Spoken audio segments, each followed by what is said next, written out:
Welcome back to another episode of Keoni Chats. My guest today is Jen John, and Jen now has 3 podcast episodes to her name. And my goal when going into this interview was to try to pull little bits of information or a personal story here or there that wasn't spoken about on her previous 2 episodes. So as the conversation started to progress, I realized that's a silly goal to have because not everyone has listened to Jen's previous 2 episodes. And this could be their first time listening to Jen's story. So once I put that goal to the side, I just enjoy the conversation. And this is actually Jen and I's second conversation. I met her. The first time I met her was through my partner. And they shared a lot of major life events. So to get her side of some of those same events, I get her testimony or story. It was very... It didn't shake me to the core, but it did definitely made me go, wow, this woman's resilient, this woman's tough, and this woman is very strong. So, Jen, thank you for sharing your story with the public. Again, I guess for the 3rd time, but first time with the Keoni Chats show. And so if this is your first time checking out the Keoni Chats podcast, I think this is a great one to start off on. There's a lot of great ones because, this is episode somewhere in the mid-60s where if you want to hear 2 people talk about what it's like to live a sober life. Her more than me. I have sober spurts, but and then she's also very open about sex. So if that's a topic that makes you a little uncomfortable, then I urge you to stick with the episode, but just maybe fast forward through those parts. But because everything else Jen shares on her and I's second conversation, her 3rd podcast episode, I think it's definitely one that should be heard and should be listened to or watched. Stick around for more episodes, and to do that, to get in the loop when episodes are released, you would follow the Keoni Chats or KC Media on Instagram and Twitter under KC Media 13, and then Facebook Conlu K Media. So follow, subscribe. All audio-based episodes are found on podcast platforms, so Spotify, Apple Podcasts, Google Podcasts, whichever one you decide to use. And then if you'd like to watch an episode, hello. If you like to watch an episode, then you can find the show on YouTube when you look up Keoni Chats. So as you're watching the interview, there's going to be a little lower right third. Lower right third for KeoniConlu.com. That is my website where not just audio-based, audio-only podcast episodes can be found, but also the video versions, as well as some of my blog series. So the DC Animated Universe Review Series for 2021 was released on, I believe, the 2nd or 3rd of January. And then now that the NFL season is starting to wrap up, I'm starting to get my mock draft. I'm starting to work on mock drafts a little earlier than previously because I believe a little over half of the draft order has been solidified because it's playoff time at the time of this recording. So check it out. That would be found in the menu bar. If you also want to see some of the photos I take when I go out to nature and just want to take some photos, they can be found there too. So, again, thank you to Jen for because having your first conversation with someone is naturally a little awkward, but to have your second conversation with someone and also be on a podcast show, that's also kind of weird. Even though, like, no matter how much little bits of conversation her and I have, this is just a big. I'm very grateful for her to taking that step and trusting me with telling her story. So, however you are listening to this episode on whichever platform you prefer, or if you are watching on YouTube, I hope you enjoy my chat with Jen John.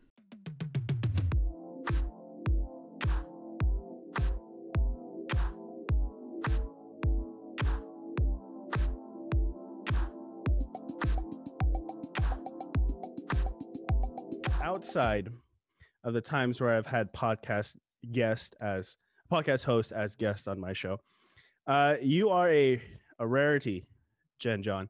You are a Oh, shining beacon of difference in this vast. I'm trying to be real in depth here, but you are the first person that I brought into my show that's already had been on a podcast 2 other times. So third place is the rarity where I will accept it in this one case.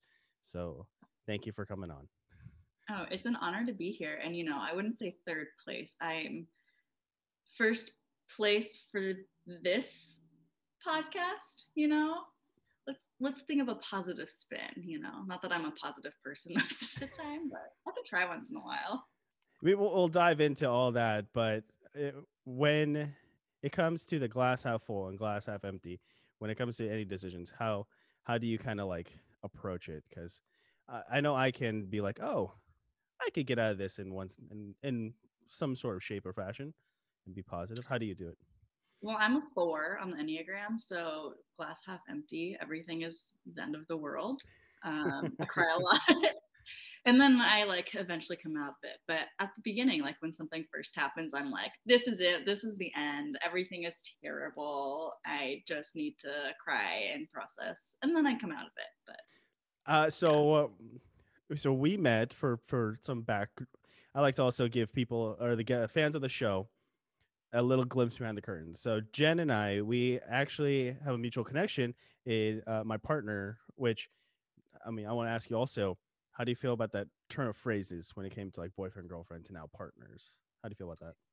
Yeah, I prefer the term partner. I don't know. There's something about boyfriend, girlfriend that feels, I don't know, not necessarily immature, but it also feels somewhat possessive and playing into the gender stereotypes in the binary that I don't love. But I also want to recognize that as a straight person, using the term partner is something that's typically used in the queer community, and that's not something I'm a part of. I have been in queer relationships, and I've had partners who are queer, Mm-hmm. um, but being a straight person and being in straight presenting relationships, I do sometimes struggle with that, but I do prefer the term partner over boyfriend or girlfriend.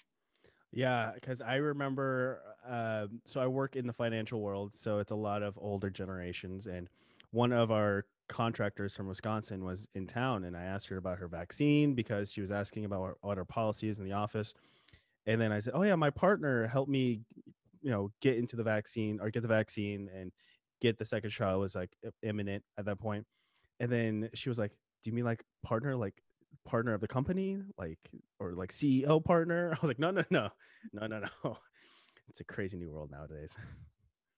Yeah, and it's funny, I think over here on the West Coast, things are so different than they are in the Midwest or even on the East Coast. I have a friend in Boston, and we're both on the dating apps and doing our thing, and he'll tell me things, and I'm like, whoa, that would never happen here.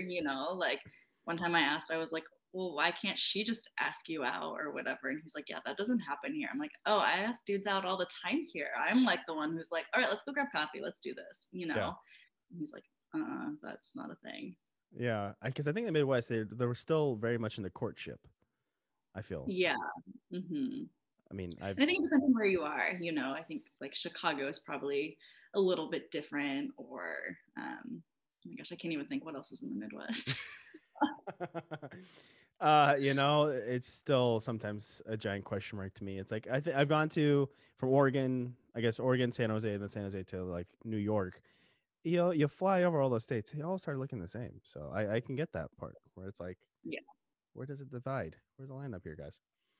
When I grew up, my mom's from New Jersey and my dad's from Detroit. And so we used to always be like, we're going to the East Coast. And so for the longest time, I thought Michigan was the East Coast. I didn't realize it was actually part of the Midwest until I was probably in high school or something. And I was like, oh, this makes a little bit more sense. To defend you, I thought so. My name's of Hawaiian origins.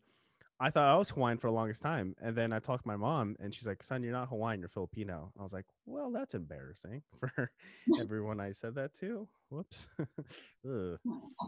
I know. But you said, going back to what I meant to before our nice little tangent, Enneagram. So my partner, is she wanted to meet, not like forced, but like very much strongly suggested I start reading about it because she's like, you're this number. I was like, I don't know what that means. So I kind of have an idea of it. It's a personality test, correct? Sort of. What I love about the Enneagram as opposed to like the Myers-Briggs is it doesn't really put you in a box as Mm-hmm. much as I would say the Myers-Briggs does. And so the Enneagram is like 9 points. So you can be a number from 1 to 9. And so I'm a 4. And then you have a wing. So your wing touches your number. So you could either be a 4 wing 5 or a 4 wing 3. Mm-hmm. I'm a 4 wing 5. And so but that also means that you have 2 other numbers. I wish I could show you like a picture of it. Because that's really helpful to see. But like when I'm in stress, I go to a 2, and when I'm in health, I go to a 1. Mm. I think, yeah, I think that's right. And so it kind of goes to like the expansiveness of who we are as human beings, as opposed to like, okay, well, you're an INFJP, whatever, like these are the 4 things that you are. Where this is like, yeah, when you're struggling, sometimes you go to this, but also this can also like help you. And the Enneagram is based on like what your core fears and desires are. And I think Mm. that is super fascinating and has spoken a lot to me as a 4 who feels and thinks very deeply. So like as the 4, I'm the individualist, and my like core fear is I'll never feel like significant or like known. Like my core desire is to be seen and heard and known. And that's how I've always felt my entire life. So finding the Enneagram and realizing this, I don't know, I finally felt like I connected to something, and I was like, I'm not alone, like it was this beautiful moment of connection and feeling heard finally. And like, okay, there are other people out there like me. Like, I'm not the only one who cries like literally all the time. So there's something wrong with me. So that's kind of nice that you can jump from different spots. You're not in a box. Yeah. You can kind of dance around and see which one's the best partner. I don't know why I Yeah. thought of like a prom setting. You can just kind of bounce around, but uh, Wait, so what do you think you are? uh, I can't. It's either like a 9 or 1, one of those two. I can't really remember. Okay, well, that would make sense because they touch each other. Like, I think she is a 9 wing 1. Mm-hmm. And so, like, the 9 is the peacemaker. The 1 is the, oh gosh, what is it? Yeah, to the best of your memory, can you go through what each of the numbers Yeah, were? I haven't done this in a while. Let me think for a second. Okay. Yeah, the 1 is the perfectionist. The 2 is the helper. The 3 is the achiever. The 4 is the individualist. The 5 is the investigator. The 6 is the loyalist. The 7 is the enthusiast. The 8 is the challenger. And the 9 is the peacemaker. Okay. Okay. Yeah, I think she said I was like a 2 because I'm very helpful. Like I want help with anything really when it comes. Yeah. Actually, before our interview, we were making waffles, so I didn't want to Yeah. just sit around. So it's like I'm gonna help. I'm gonna cut some fruits. We're gonna be healthy, ish. Yeah. I could see, like, just hearing that example, my guess would be like a 2 wing 3. So for you, I mean, we're in COVID times, so it's we're kind of getting better about our COVID times. So when you go out with friends or you interact with strangers, does the Enneagram pop into your head all? How have you been when it comes to managing that mindset? Yeah.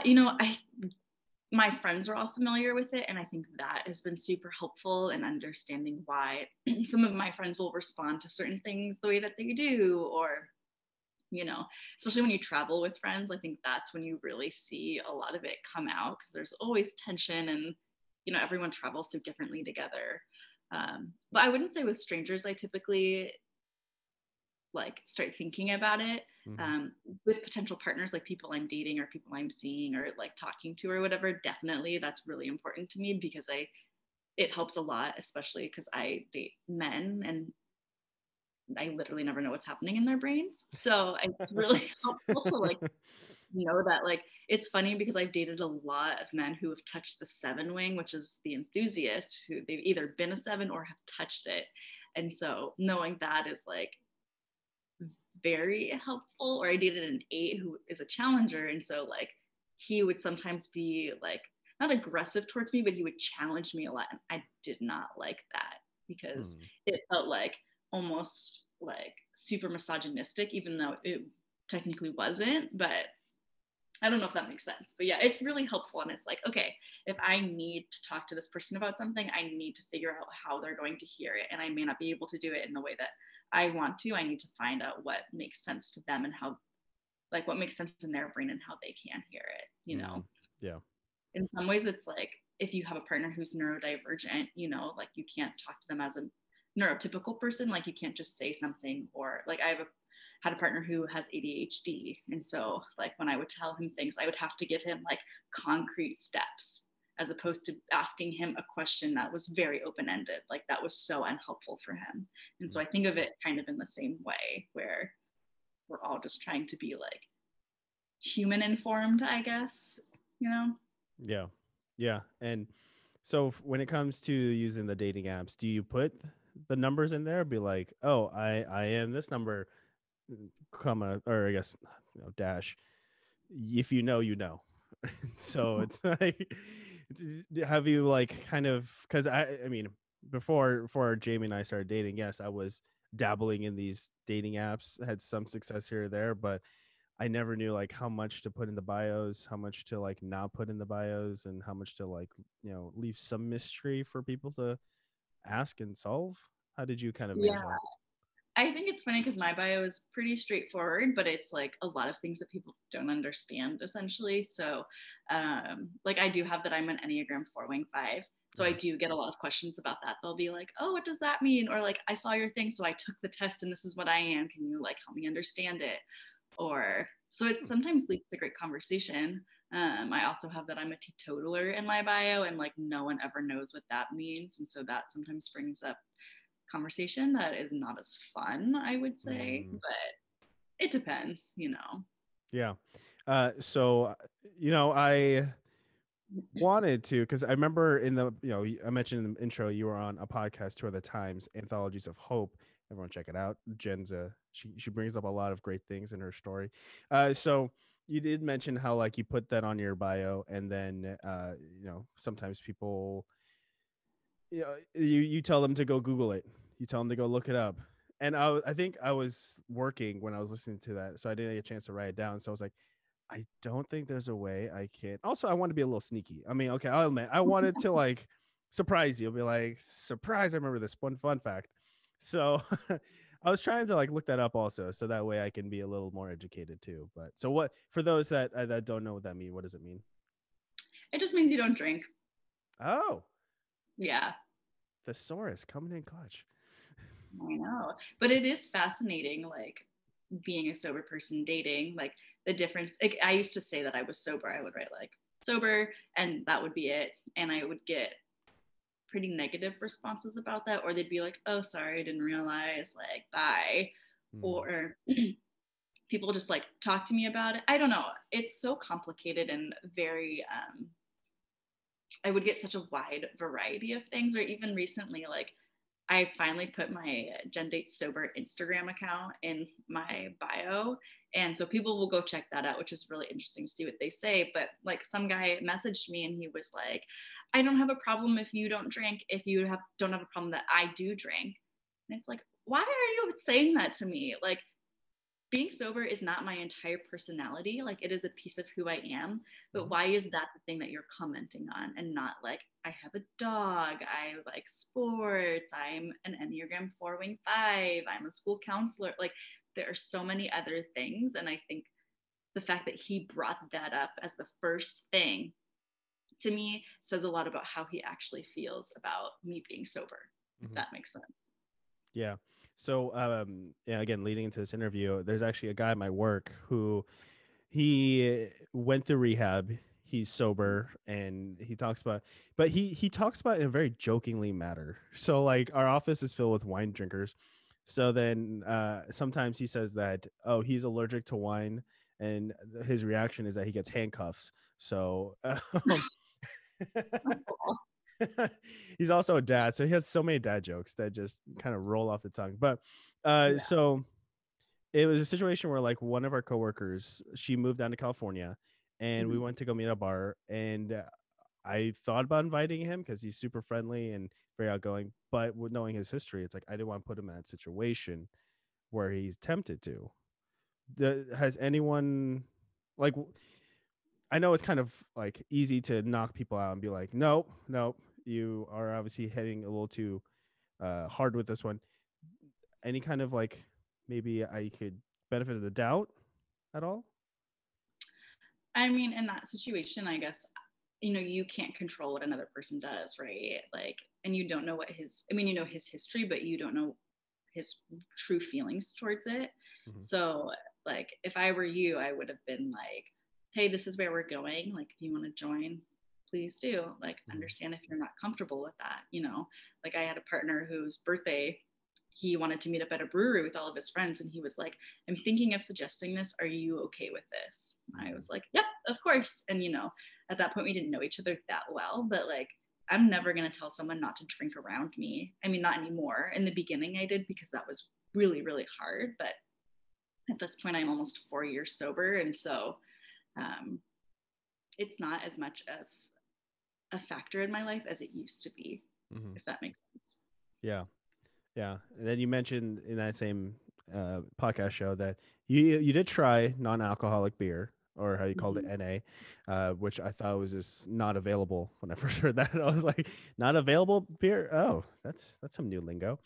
Um, and can you kind of run through that one more time? As far as I know, again, it's like this is a new show, but it's different because I want to make sure some stuff we talk about is different, but also that it does overlay, which is kind of like Yeah. tripping me out a little bit. But yeah, so when can you talk about your experiences when trying non-alcoholic beer and how that wasn't a great idea? Yeah. For me, like beer and wine were like my two biggest like vices or whatever. Um, and I'd had a really hard day, and I was at the grocery store. I was at Whole Foods. So you already know it's going to be bad just because Whole Foods is like everything anyone ever wants, and you spend way too much money there. So, Oh yeah, but I was an orange at Winco is like 50 cents. An orange at the same orange at Whole Foods is like $2. exactly, yeah. I went to go get ice cream, and so the ice cream was like next to the alcohol section, and I just like kind of went over and looked, and I just remember like taking pictures of some of the bottles and like thinking, this is so ridiculous, this like very cute can of wine, like of course I want to buy this. And I started thinking about all the marketing, and then I just kind of like wandered around looking to see like what I could find. And um, at that time, I don't think my partner then and I were together. My previous partner, he had drank a lot of non-alcohol beer, and so that's kind of how we knew about it. I mean, I knew it had existed, but that was that specific brand, I guess, is like I knew that they sold it in stores. I knew that's where I got it from. So I went and I found it, but I didn't want to buy like a 12 pack or whatever. So I found one that just was like a single can, and I bought it.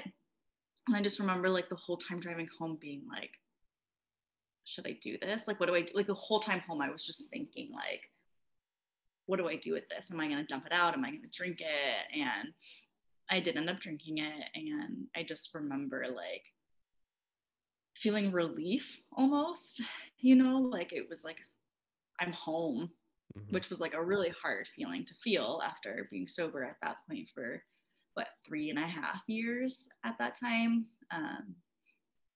Yeah, it was really tricky. And, I didn't stop. I have had many, many more. I've bought lots of 6 packs and 12 packs of that beer. And it's something that I've like come into being like, I'm okay with this. Like, I recognize I'm using it as a coping mechanism. Like, sometimes I'd come home from work and I'd be like, I just want to drink my beer. And it was like, I'm not even getting an effect from it, but I'm going through the same motions. And realizing, yeah, this is kind of a problem, but also it's not actually harming me right now. And so allowing myself some grace with that, and allowing myself the time to heal in the way that I needed, and find the right coping mechanisms, you know? Mm-hmm. So I kind of just had to like let it go and not think too much about it, because I knew at the end of the day, like, I'm not actually getting drunk. I'm not actually like, I don't actually need this. Or a lot of times I wouldn't even finish an entire beer. It would take me like 3 days to finish one. So I was like, okay, I know things are like, okay. That's, as a beer drinker, having a beer sit for 3 days. Okay. I But personally here's do the that. thing. If you don't care what the taste actually is like if you're thinking this is the effect that I'm getting from it, you don't give a shit if it's been sitting out for 3 days. I do the same thing with wine, or normal beer. Like I'd be like, I'll chuck it in the fridge, whatever. Like, Mm-hmm. so it was kind of the same thing. And then of course my like environmentalist part of me is like, don't waste anything. So I had to. So I remember you mentioning this story again on the previous podcast show, and then you mentioned that you thought that the woman that was standing, I mean, I think it was in front of you or behind you, seeing you Oh yeah. with the non-alcoholic, was judging you. I feel that same way when it comes to like buying condoms. So it's like I'm being safe, obviously, and then I was like, I also some subconsciously, it's like I feel like I should buy something else that kind of like hide it. So it's like, oh, I need condoms, and then I need like, let's say, facial wash. I'll just put the facial wash on top. Okay, but here, let me ask you a question. Why do you think you feel that way? I think maybe it's because overthinking of people's perception. So I've gone back into therapy. So the first session was this past Thursday. So he's like, okay, what are you looking to get? Like, how many sessions? I was like, oh, well, with your schedule, but, probably by a week. He's like, before you assume my schedule, let me actually tell you my schedule. So I think it's just, some part of like I don't want to. I'm making assumptions of people's thoughts of what my actions, or B, it's me watching too many movies and kind of seeping in from the media. So that part Okay, I related with your story. I was like, oh, that reminds me of some stuff. So go ahead. Okay, let me ask you this question, and Okay, correct me if I'm wrong, if this is sure. totally off base.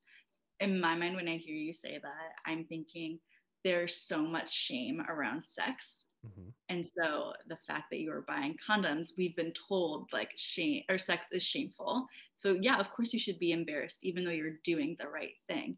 And that's how I felt about alcohol. Like buying a non-alcoholic beer, I felt shame because I knew I shouldn't be doing that. Not to say that you shouldn't be buying condoms, you absolutely should be. But like that's what we've been told as a society, right? Is that, being sober is shameful, having sex is shameful, like no matter, like all of these things come back to shame, right? Hmm. And that's why we are nervous or fear what other people think about us, is because we feel shame in our bodies for things that we shouldn't.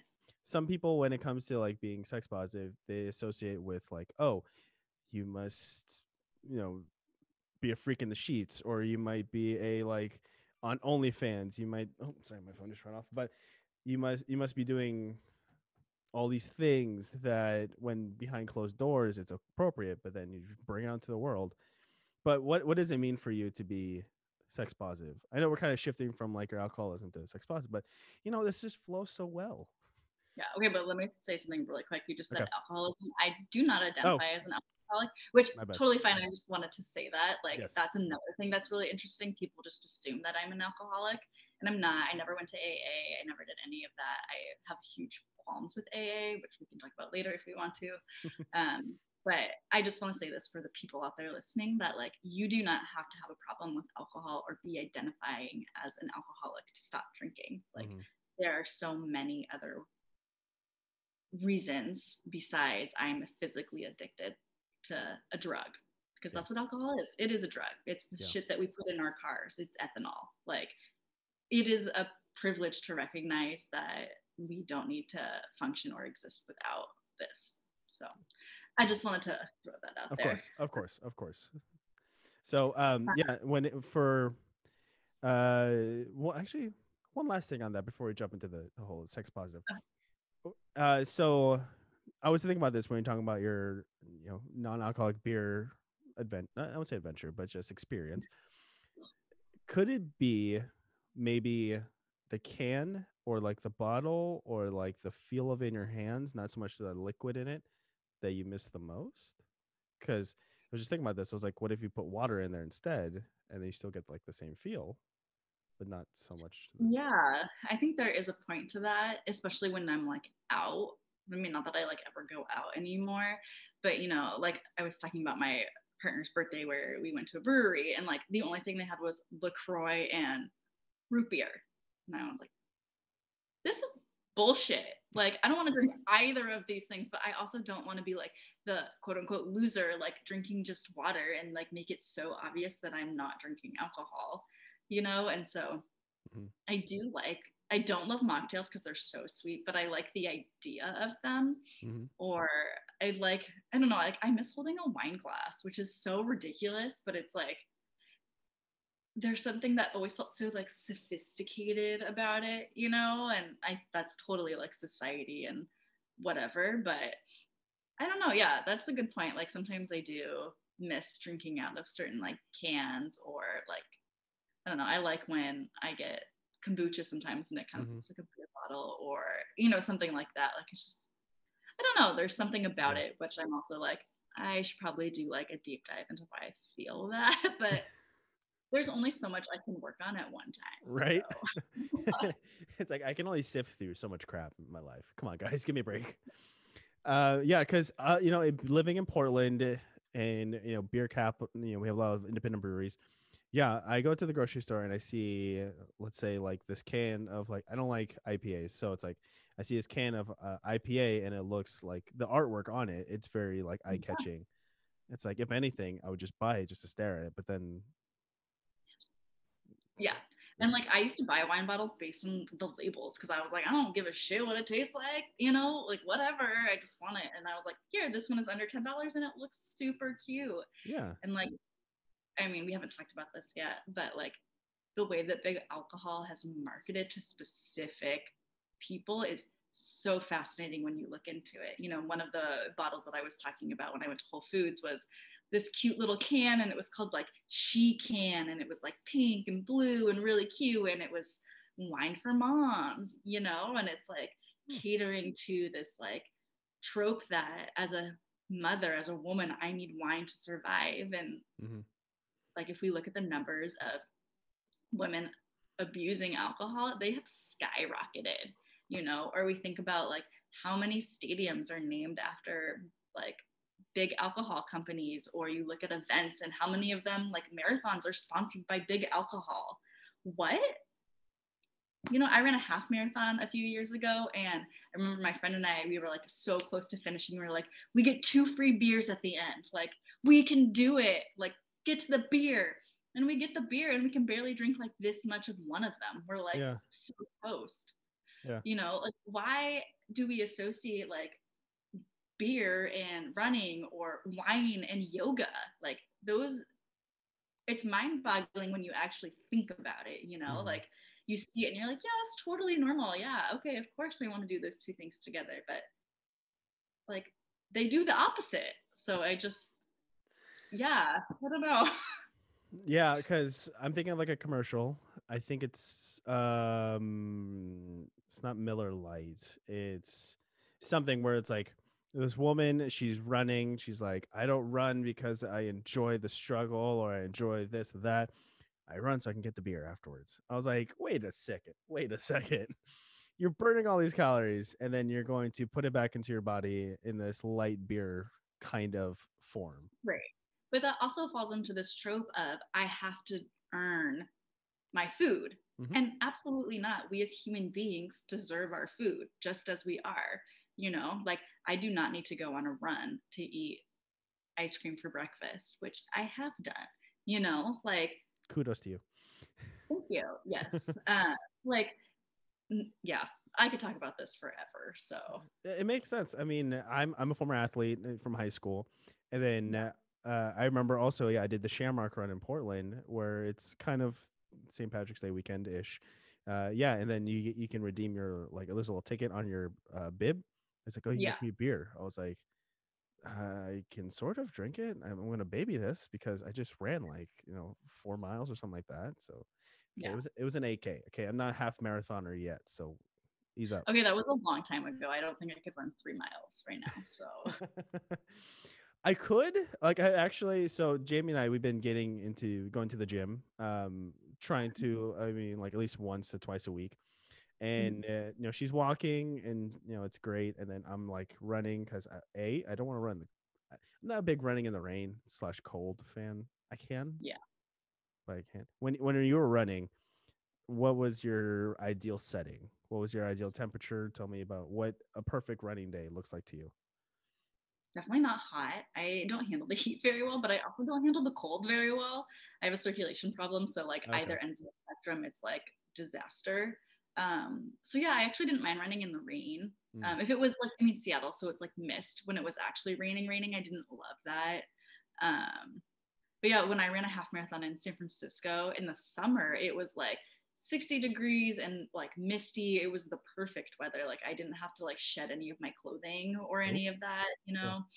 Um, and it was just like easy. The first half I ran, it was in Moab in Canyonlands National Park, and it was like 30 degrees when we started, and then by the time we finished, it was 80 degrees. So it was just like so uncomfortable to have to like switch back and forth and then to carry things because I didn't want to shed anything and lose it. Mm-hmm. So yeah, I don't know. I'd love to get back into running, and I have a dog now, but she is not a huge fan of running. So there's only so much being Yeah. outside.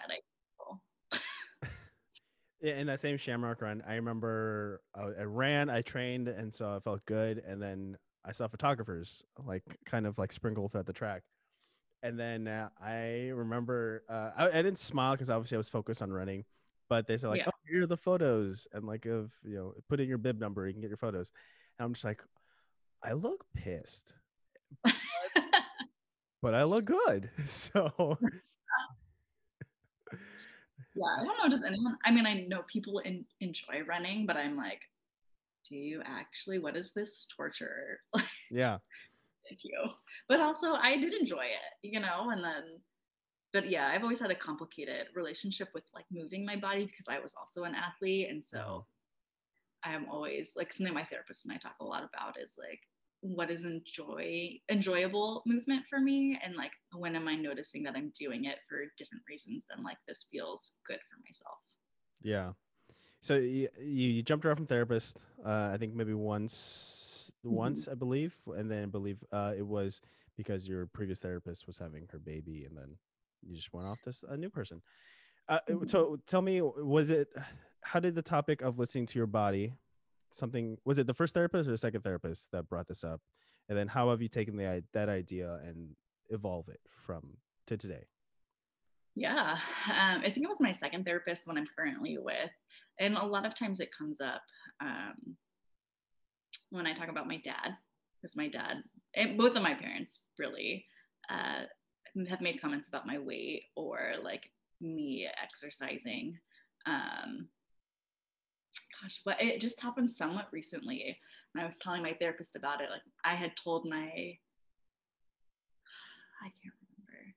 Okay, let's a different example from a while ago. As I had mentioned, I had walked a 5K just because we couldn't run it. I think it was the first when COVID first happened. I Hmm. always do a 5K in June for multiple myeloma with someone who had multiple myeloma.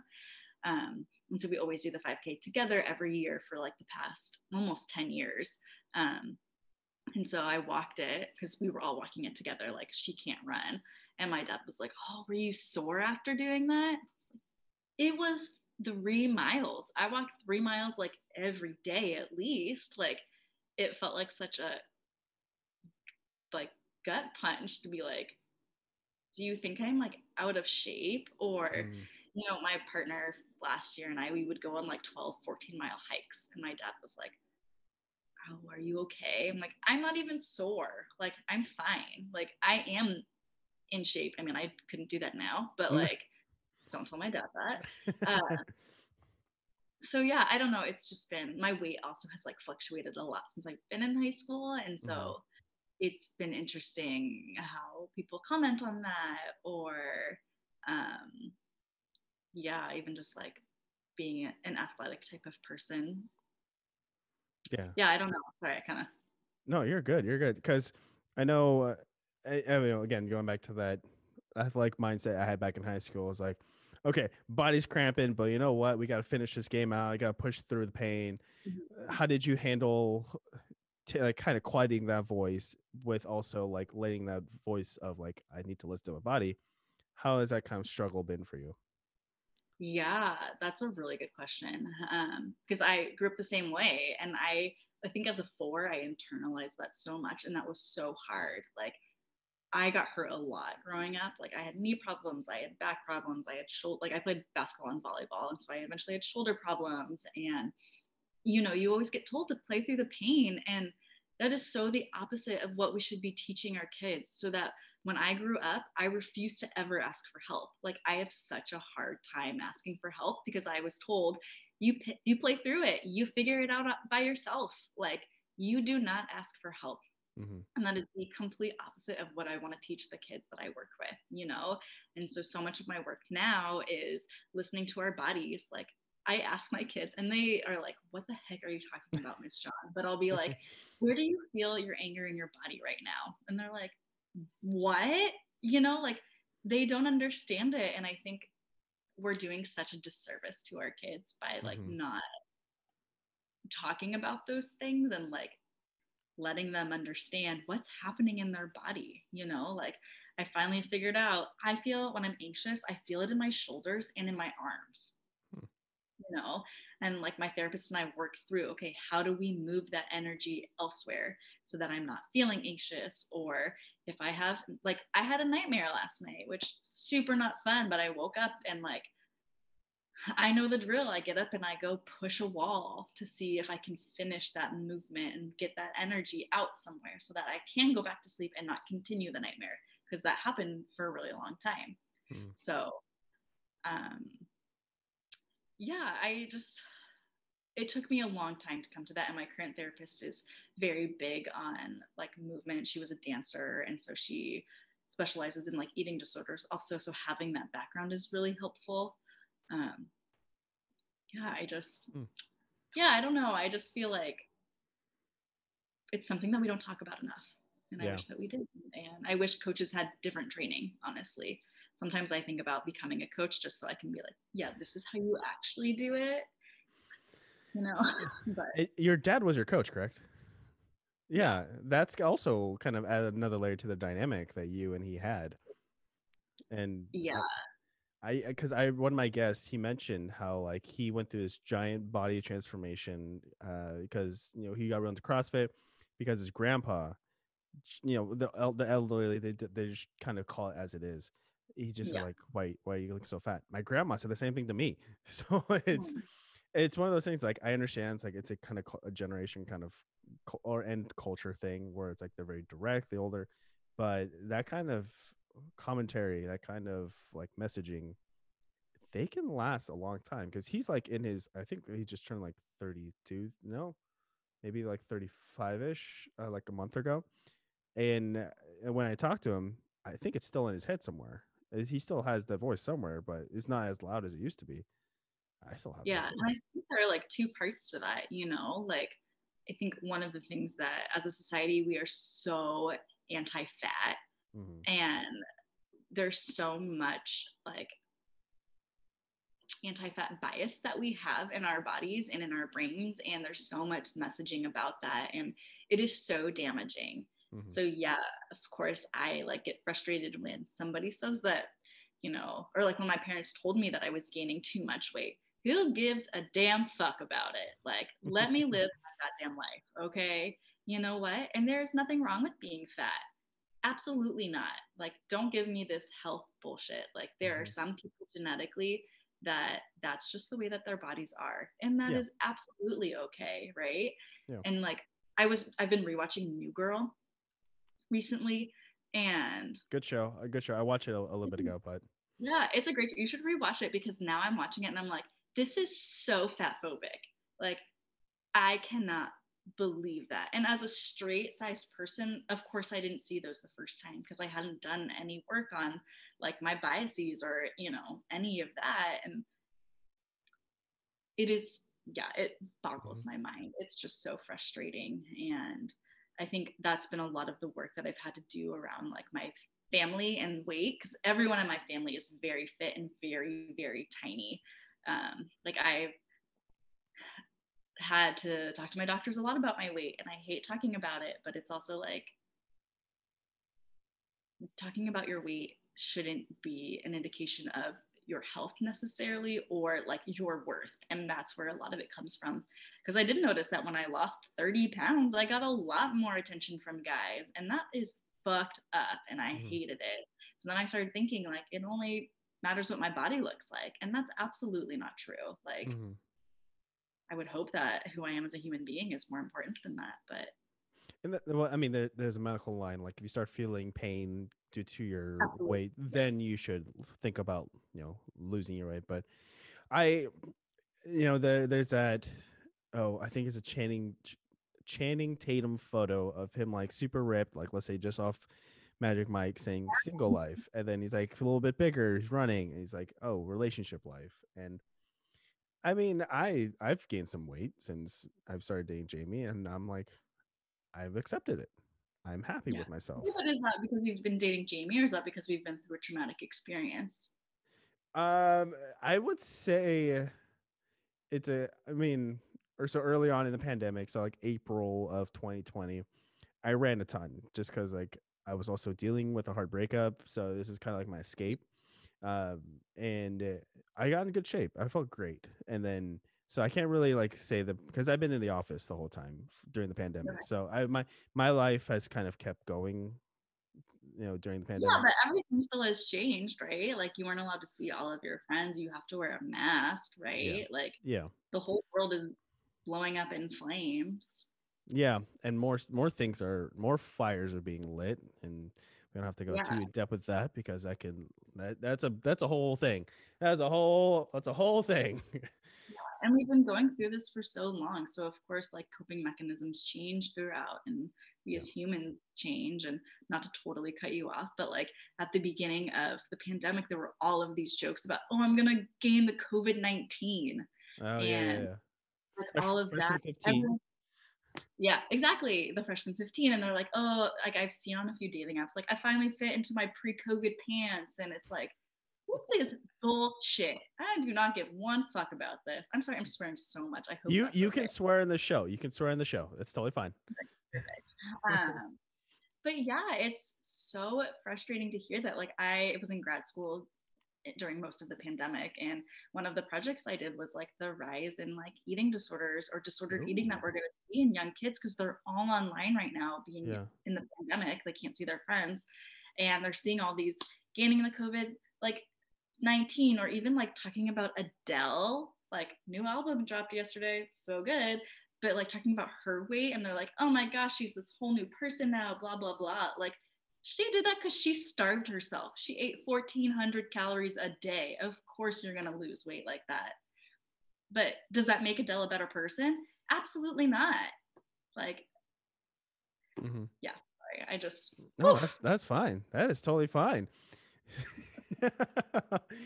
Yeah, and those celebrities. Oh god, I can't fully remember the name. Do you ever watch Always Sunny in Philadelphia?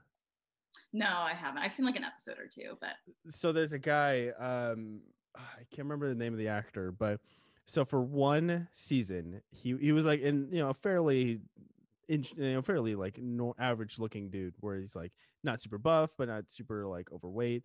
So for yeah, one season, like in between like seasons, he just got amazingly obese just for no reason whatsoever. Just so like, oh, let's see what happens when his character gets really fat, because he was kind of like bordering on coming out as gay. So then okay. they just do a lot of jokes at him, and then the next season, or like maybe I think like 2 seasons later, he just got amazingly ripped. And so he's like, how funny it would be if I just got amazingly ripped. So he did this like video with Men's Health where he answered questions on Twitter about like, oh, how did you get to where you are? And he just bared it all out there. I'll send you the link later, but he just bared it all out there. He was like, well, what I did, I got a job at a studio that will pay me millions of dollars, and they hired a personal trainer, and I did not have any fun eating fun foods anymore. So I had no beer, no alcohol. So girlfriend's gonna hate you. So, so it was just like, damn, this is like stone cold, right to the truth. And I was like, yeah, it did break that barrier of like, I see Dwayne Johnson working out. I'm just like, I could do that, but then I realized he has 4 hours to like 4 to 8 hours to work out as much as he likes. Yeah, I mean, it's so inequitable and it's so unfair that like this is what we see in the media and this is what we look up to. Mm-hmm. Like it is not equitable for us to spend 6 hours of our day working out. And also, who the fuck wants to do that? Mm-hmm. Like, for what? Just so you look nice? No, no thanks. I would like to go eat my ice cream and eat some mac and cheese and enjoy my life. You're And I'll eat a listening. salad. I like vegetables. I'm a vegan, but like, you know what? I still like to eat really sweet things, and that's fine. You're listening to your body. Look at that, therapist number 2. I salute you. Oh my god, me too. I'm obsessed with her. So kind of spinning it back. So listening to your body and also being sex positive, those two can kind of relate. So folks, that's my transition right there. Well, because you go through all these kind of sexual experiments with your partners here, there, here, there. When it comes Yeah. to kind of turning that into advice for people that don't know, how do you kind of how do you word that? Really, how if you want to get as graphic as you want, go for it. But if you don't want to, that's also good too. Yeah, no, I'm just trying to think. I had never really thought about that. I guess part of it comes back to like I grew up Catholic and there's so much shame about sex. Mhm. And I had a lot of shame about sex. I still do. It's something I'm working through. And I've just done a lot of work around it. And um, yeah, and I started like, there was an Instagram account called What Would Molly Margaret Do? Or no, What's Wrong with Molly Margaret? And it doesn't exist anymore, but she was like who I looked to. She was so wonderful. She talked so much about like dating and having sex and like making sure that you're having safe sex and what that looks like and getting tested and how to communicate things with partners. And, when I first started having sex, I was drunk. So it took me a long time after getting sober to communicate and figure out what was happening in my body. Like I would have triggers a lot having sober sex, and that was so scary and like really hard on my partners. And so I've had to learn how to communicate really well with my partners, and also like claiming my space as a woman, in the bedroom. Like men don't really like dominant women and they don't like to be told what to do. And so like making sure that I'm finding partners who do listen to me, or that will have this like give and go with it, and who aren't afraid to use toys in the bedroom, or like at least be open to some of that, or like don't feel emasculated when I can't have an orgasm only on their penetration. Like that Mhm. doesn't work for me. And I never would have known those things, one, had I not experimented with myself, and two, if I hadn't like looked at Molly Margaret, basically, or like done more research. And like, I'm not saying go look at porn. I think there is ethical porn and that's what you should be watching. But so much of porn is derogatory and like harmful to women and really harmful to men, because they have this expectation that this is what sex looks like. And like, I think about younger kids who their first experience with sex is TV shows, movies, and porn. And like, none of that is realistic in any way. And Mhm. it is so damaging. So, yeah, Mhm. I don't know if that answered your question or not, but No, it did because yeah, you are also working with kids, and I assume you don't have this talk with them. But if it did, I mean, that's a whole can of worms you don't have to dive into because that also reaches into your profession. But uh, yeah, because if not, I'm not in this place yet where I can start having kids, but that is definitely something I think about because I want kids someday. It's like yeah. that's definitely something like I have to start formulating. Like, how do I have this talk with them? And how do I make sure that the correct message is being sent? And then next Mhm. thing you know, I listen to your episode and it's like, oh, okay. Just tell them to, just be direct, be open. Cause I feel like, you're around kids. Mhm. They can absorb more than you expect. Or how do you feel about their learning capabilities as someone that's a teacher and also sometimes a nanny? Yeah.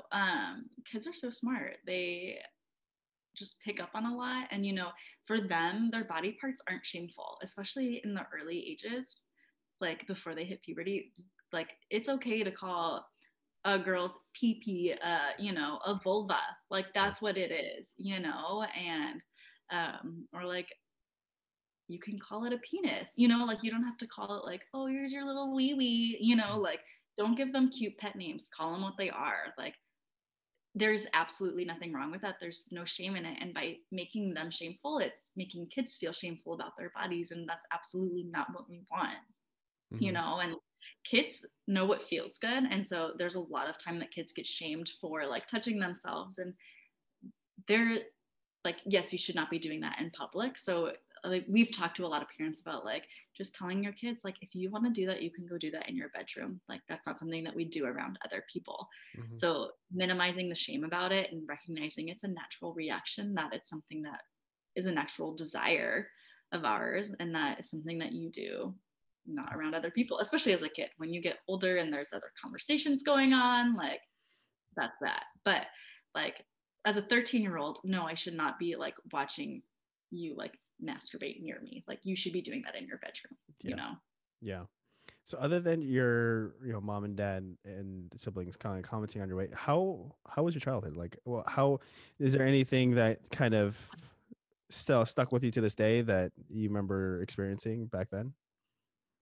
I am laughing because I literally never talk about my childhood in therapy. And so I'm going to pass on this Okay. conversation. All right. All right. Fair enough. Fair enough. Okay.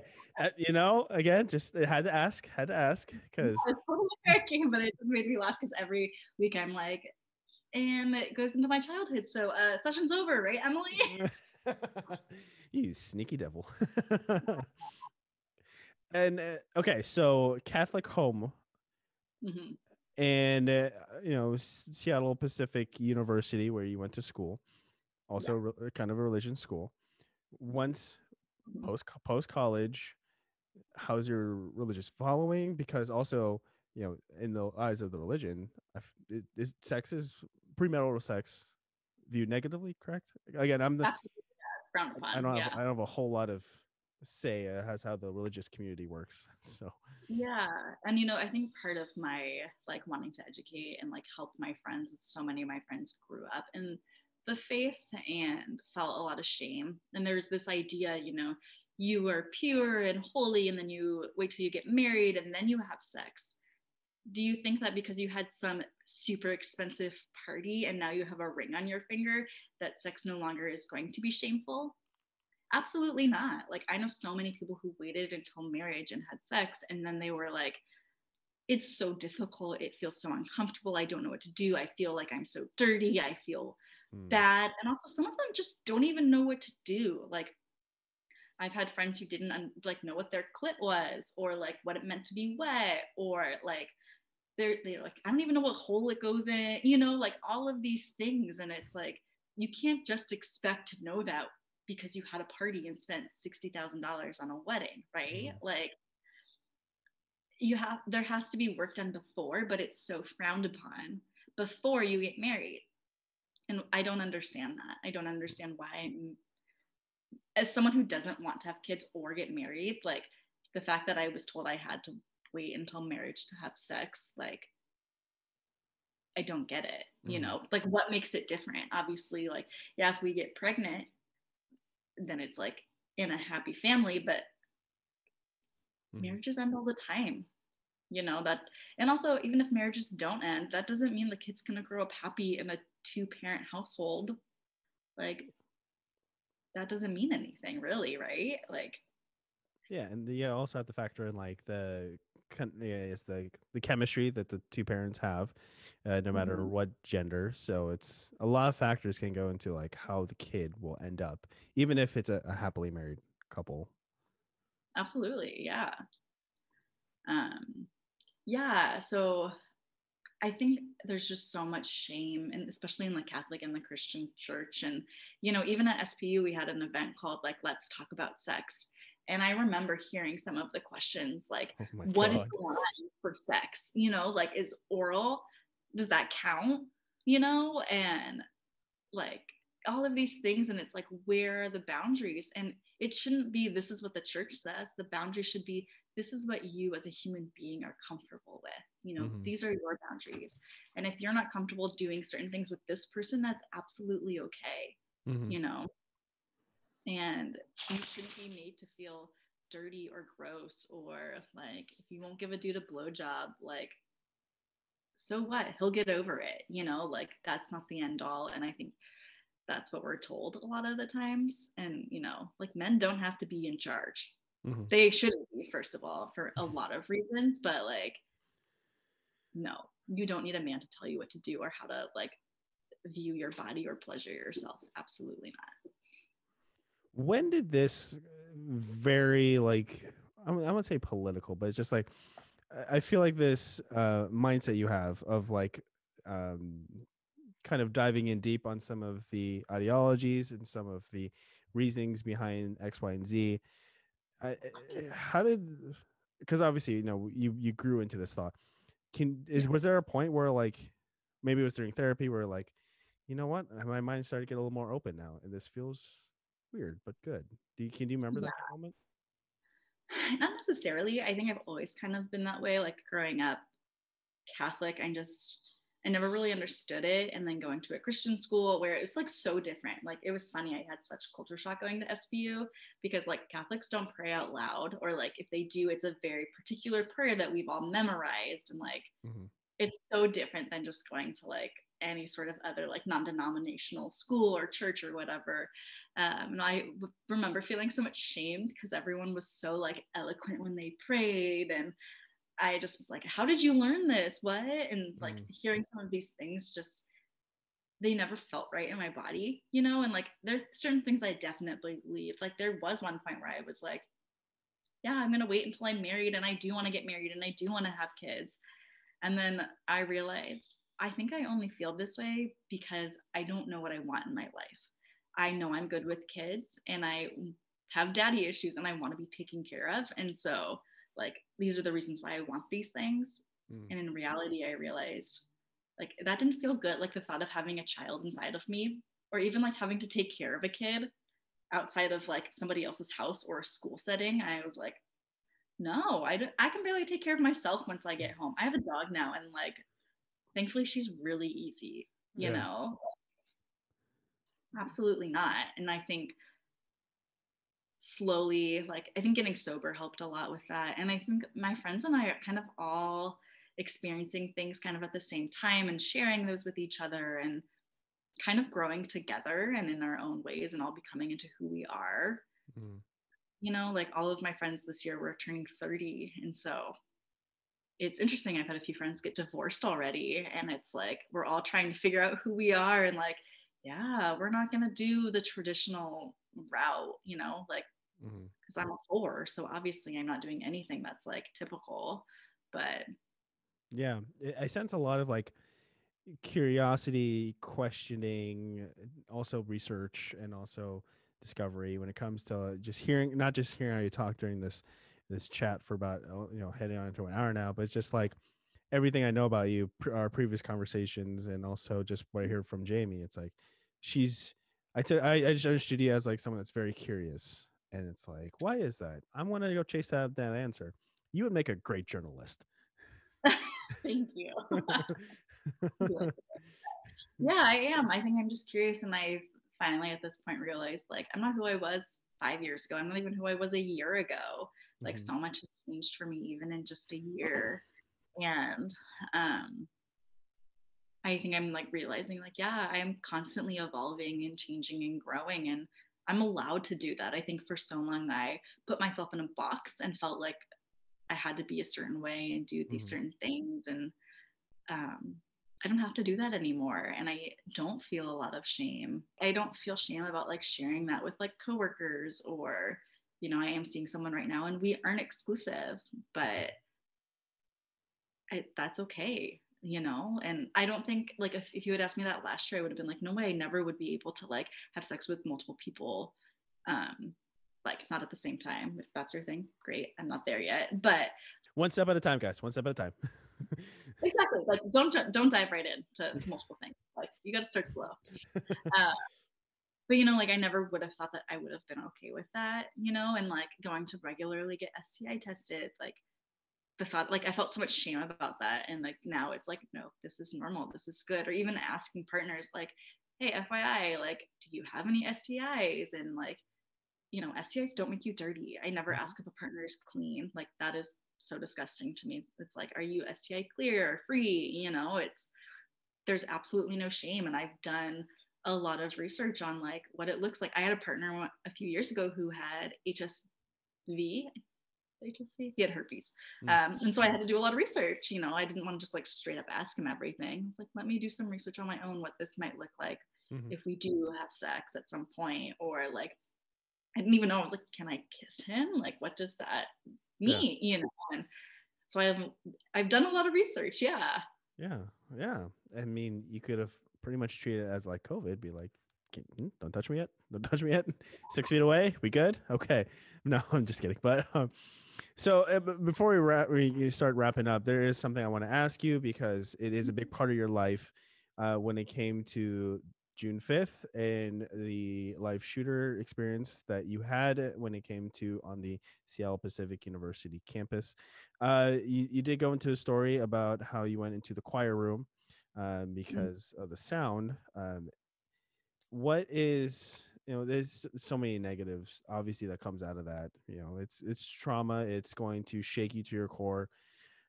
Now it's been, oh, what year did this happen? Do you remember? 2014. So 2014. it'll be 8 years in June. So it's been about 7.5. Now, is there anything from that experience that you still have with you right now? I'm laughing because I'm like literally my entire life. Like True. the reason I started drinking more than I needed to it was the way that I coped with that experience. I had terrible PTSD. And like I think I mentioned, I had a nightmare last night. I had a nightmare about an active shooter. Like I have these nightmares constantly still.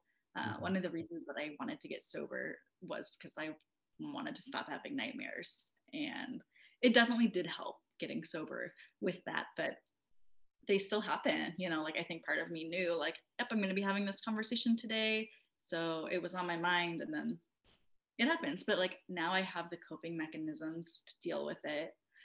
But yeah, I woke up this morning and I was like real grumpy. And I was like, you need to do what you need to do before you get on a podcast because you're being a bitch right now. And you know exactly why, but like it stays under your skin for a while. Yeah. And, I went into a profession where I'm in a school setting every single day. It's something I think about all the time. I'm on sertraline, which is Zoloft, and I had to up my meds over the summer because I was having panic attacks constantly about going back to school and being in a school setting where everyone was back, and I think about the future of my profession and like, I'll never go to a public school. Like I highly, highly doubt that I will ever go to a public school. And so it does limit me in some ways. Absolutely. And even like loud noises are super hard for me. I hate the 4th of July. I do not like fireworks. There are definitely things that I have to be very, very mindful of. And I've definitely grown though a lot in 7.5 years. Like I think about who I was when I graduated college, like undergrad, and who I was in June when I graduated from grad school from the same school. And wow, what a difference, like I feel so much more like myself. I'm like proud of who I am and I know what I'm doing now. I mean, as much as anyone can know what they're doing, obviously, but I don't know. I'm not thankful at all that it happened. Like, I don't think I can ever say that. And my therapist and I talk a lot about post-traumatic growth and I hate it so much, but there has been a lot of growth that's happened that I don't know would have happened had June 5th not happened. But yeah, I don't know. It's kind of it's a weird place to be, It also wasn't the best question because obviously this is, again, leading into that, I said it's a life-changing, life-altering. There's no way. Because for some reason, I was just thinking in my head, I was like, oh, she's done all this therapy. She's still doing therapy. She switched from therapist to another therapist. She's on 2 podcasts. She's very open about all of this. I guess I was just being a little more like, oh, maybe she's like, not like closed a chapter, that part of your life, but just like, there's like a little crease there still. Yeah, something my therapist has said to me before is like thinking about June 5th as thinking about my life as a pie, essentially. And like June 5th took up like a huge chunk of the pie, and every year it gets smaller and smaller and smaller. And I do feel that that's Yeah. very true, but it also gets bigger in certain areas of my life. It's a very, I guess, fluid is how I would describe it. It's not concrete, and it's not like, I have like a 10 frame in my brain. You can tell I work in a school. Um, I'm thinking like one block at a time. It's not like that, go up by one. It's, it just kind of like ebbs and flows, honestly. It depends Yeah. on what's going on. And the closer we get to June 5th, the harder things are. And, I mentioned this on the last podcast, and I was supposed to record that the week before June 5th happened, and I canceled because I was like, yeah, what the heck are you thinking? Like, you are not a human being the week of. And that's so frustrating. Like, I still get annoyed by that, but Luckily, we're recording in November, so we're yeah, good. Yeah, and so when Jamie told me about that experience and you guys' ritual of seeing the sunset on, I think, from June 5th to June 6th, right? Yeah, so we go, actually no, we do the sunrise, so it's sunrise. very early in the morning on June 5th. Yeah, like 3 o'clock in the morning. That's very early. That's very early. I used to be up that early during my graveyard shifts, so it's like that's not a fun time to be awake. But yeah, so when you talk about that, I watched the show 13 Reasons Why on Netflix, and the first season was fine. Like, it covered the story. The second season, I was like, what the hell is this? But there was a potential school shooting scene, and I just think about how that happened, and then we had one in Portland again a handful of summers ago. So this is a very, very odd life we're living so recently, Jen. So happy that you have seen past your sobriety, and you're dealing with everything you're doing right now. So happy you're here. Yeah, thank you. I'm glad I'm here too. There are definitely times I didn't think it would be. I wasn't sure I would see my 30th, especially after June 5th. Like, it was a really rough few years for me, and my friends can definitely attest to that. They saw me through some really bad times, but Yeah, now things are going pretty well. So yeah, and then also I did hear that you grew up in Oakland, but you have parents from Detroit, New Jersey. How has it been, not just with June 5th graduation at that time, and then everything else, gaining support from your family while they're all in California? How's that been? Because that's a state away. That's pretty far. yeah, so my family and I are not too close. Okay. So they are not someone that I rely on for emotional support, I would say. So really, it's been my friends and my friends who are my like family here that have really like pulled me through and helped me. I mean, of course, my parents are there for me. I think it's taken them a long time to understand the pain that I went through with June 5th, and to see the ways that it has affected me.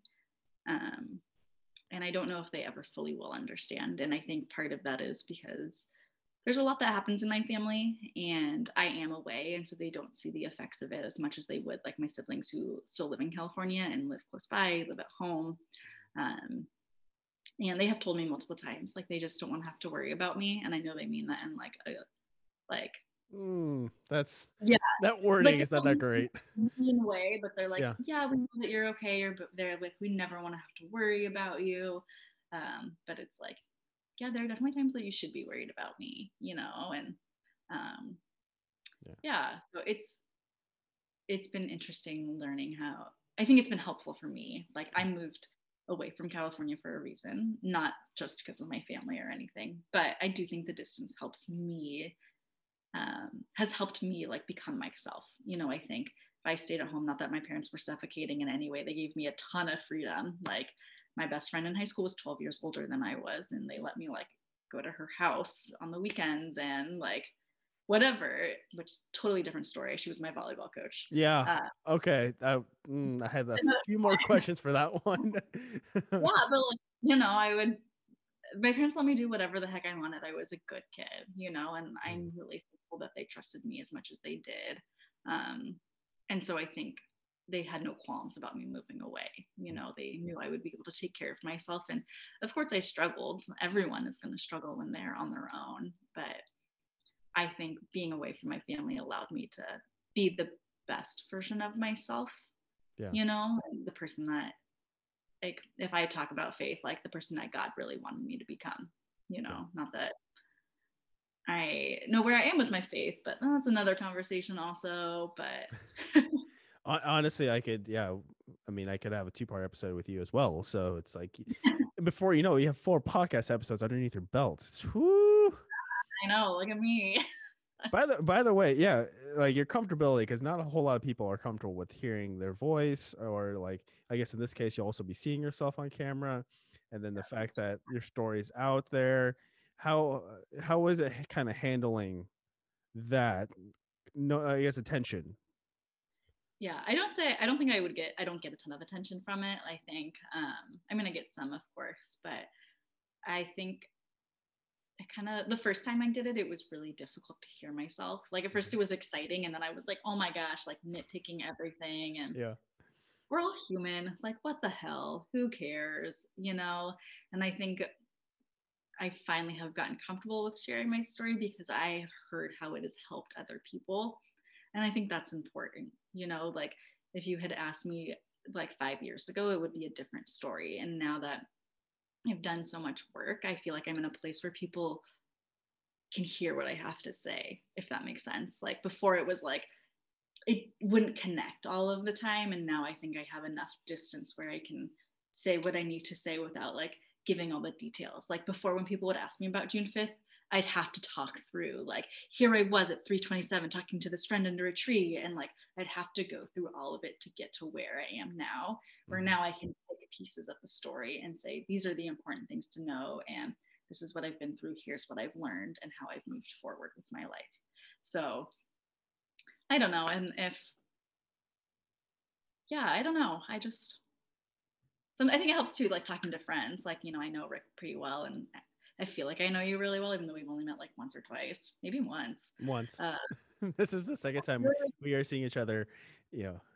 but it's so weird. I feel like I've known you for so long. So, you know, it's just easy, I think, when it's somebody you know and like trust and feel like they're not going to do you a disservice or try and like trick you or, you know, something like that. So, Yeah. yeah.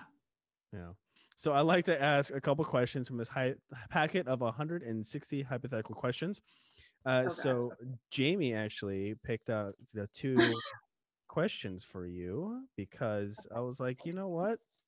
This is your friend. Where is that sheet? I thought it'd be fun to give her this opportunity. Give me a second, because oh, there it is. Okay. So one question she marked down was, if you could design a planet, what would your perfect planet look like? Give me like probably 4 things to look for. Four things you want your planet to look like, so we don't have to give you an endless list.